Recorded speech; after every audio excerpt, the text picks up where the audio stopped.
I'm Matt Nesto, the editor-in-chief at payments.com. I'm joined by David Fuhrer. He's the chief product officer at Galileo. And we're talking about their new product, which is a bank-issued buy now, pay later solution, which is kind of something new. And as I gather, David, thanks for coming on, something that's here by popular demand, filling a niche in the market that's really not being done. Explain. What we've seen in the past is a bunch of BNPL, buy now, pay later solutions that were really offered in a very specific way. And what we were really trying to do was think about how people connect with their money and really reinvent that. And so looking at the sort of spectrum of customer needs in the context of a credit continuum was important to us. So what are the sorts of credit products that customers need in order to solve their fundamental need for access to cash flow through lending? And so as we sort of looked at BNPL and talked about how we could reinvent what BNPL was and how customers had access to it, something we were looking at is a unique mix of sort of a fixed repayment window, lack of interest rate, other features. And we said, how can we do that in a way that both partners with banks and with issuers, so that we could really enable our clients to do really new and interesting things? And this is where we landed. So, I mean, the end user is a consumer, but your customers are the banks and fintechs, correct? That's right. That's right. So when I talk about clients, I specifically talk about our customers who are offering their customers a BNPL-like solution. And I'm guessing there's a lot of those customers. There's a lot of banks and fintechs sitting on the sidelines reading our stories day after day about the growth of BNPL, hundreds of millions of transactions, saving the holiday, They want to get in on this action.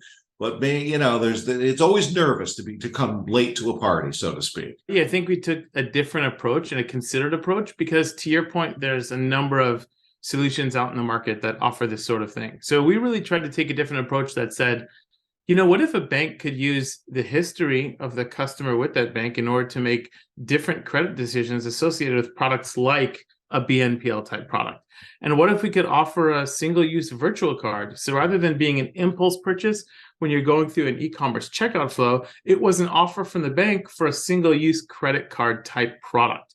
That's a little bit of a different approach than what anybody else in the market has been taking. And we partnered with MasterCard on that. And it's something that we think is different and considered and offers some considerable value to customers. And so we don't feel like we're late to the game. We feel like we're taking a different approach. Tell me about, you guys are really playing up this customizable aspect. It's prominent in the press release from a couple of weeks ago. It's, you mentioned it yourself.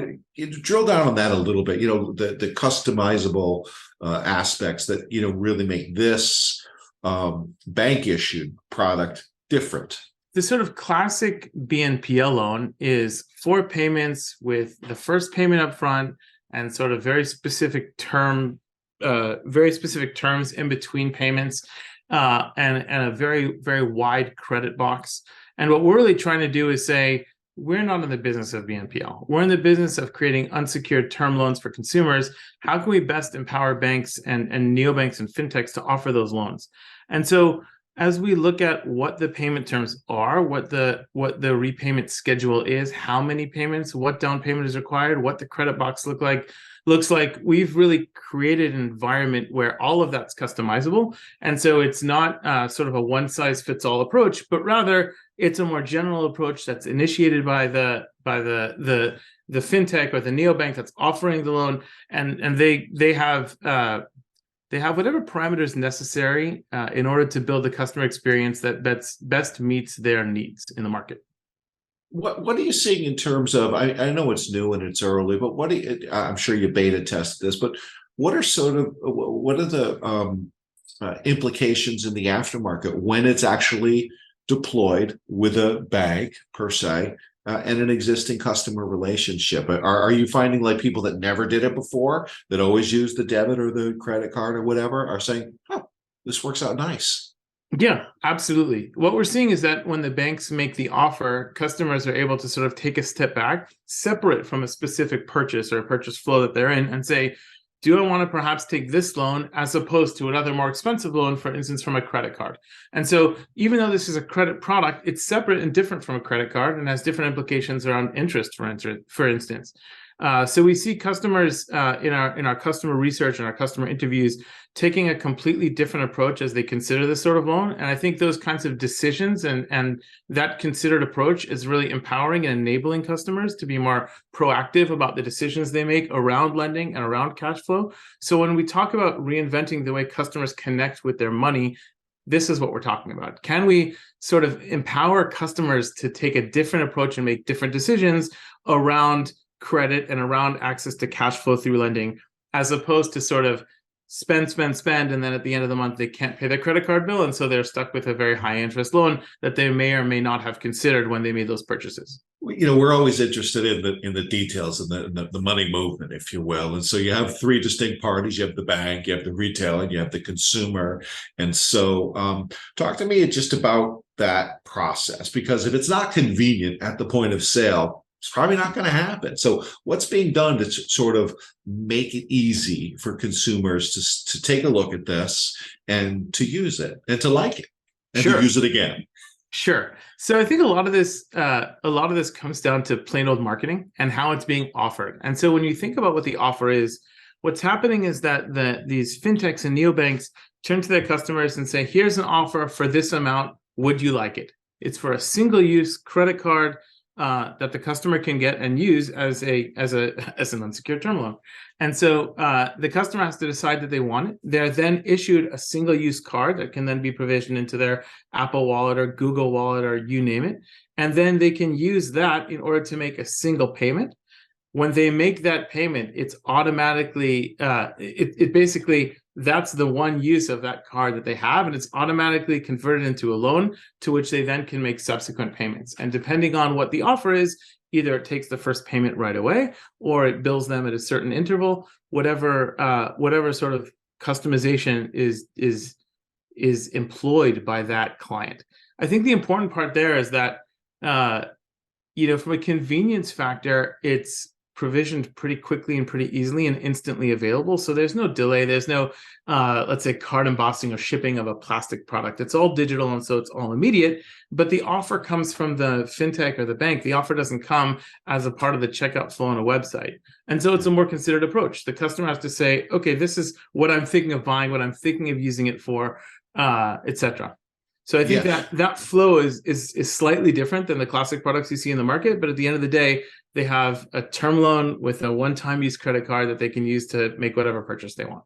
And chances are most retailers by now offer some kind of BNPL mass brand right now. And so maybe you're going through the process, you see that and you go, you know what? And there's a trigger. Like you may not go with the one that's, offered at the point of sale or at the checkout online, but it may trigger that thing like, hold on, and then, go and chase down the one that your bank or your, the fintech that you're using had just sent to you. Sure. And, I think it's early days. So I don't know that we're at a point where we can say there's an alternate approach to point of sale finance where the customer wants to buy something and then they say, well, hold on a minute, maybe I have a different offer. Let me go see what my different offer is. I'm not sure if that's a realistic expectation, that the customer is in the checkout flow and then says, hold on, I don't want to take the BNPL offer from the retailer. I want to go and see if there's another offer from my bank. I think it's more customers consider purchases over a longer period of time. And so they're not just considering financing the purchase in the checkout flow. The customer may be thinking it's time for a new television or computer or something like that, but not quite sure if they want to spend the money or if they want to, or where they want to buy it, etc. And then when this offer comes from their bank, they may see that as a very considerably attractive offer in order to buy whatever they were thinking of, that computer or that TV, with a very inexpensive option for an unsecured installment loan. David, anything that we overlooked that's on your mind here today that that you wanted to put out there that has to do with these bank issued products?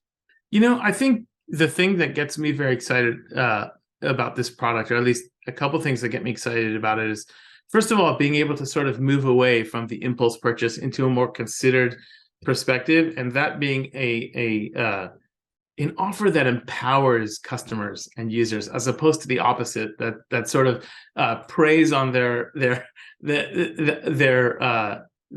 impulse to make that purchase right away. So I'm really excited about that. We're really excited about that. And when we think about how customers connect with their money and how we help them make better decisions around that, that's something that's exciting to us. The second thing I think is the ability for the banks to look at the credit history of that individual and the banking history of that individual gives them a much deeper sense for the appropriateness and the size of that loan and what are the sort of payment terms that they would want to offer around that loan. Being able to use that data in a way that's constructive and is beneficial to the customer, that I think is another opportunity for a win-win-win that gets me really excited about this product. I think it's those two that make me think we've really done something unique here, and I hope the market agrees. Cool. David, thank you very much. I appreciate it. Appreciate you coming on Payments. Good conversation. Look forward to an update as this thing, grows and takes root. Just see how you're doing. We'll have you back. Thanks, Matt. Appreciate it.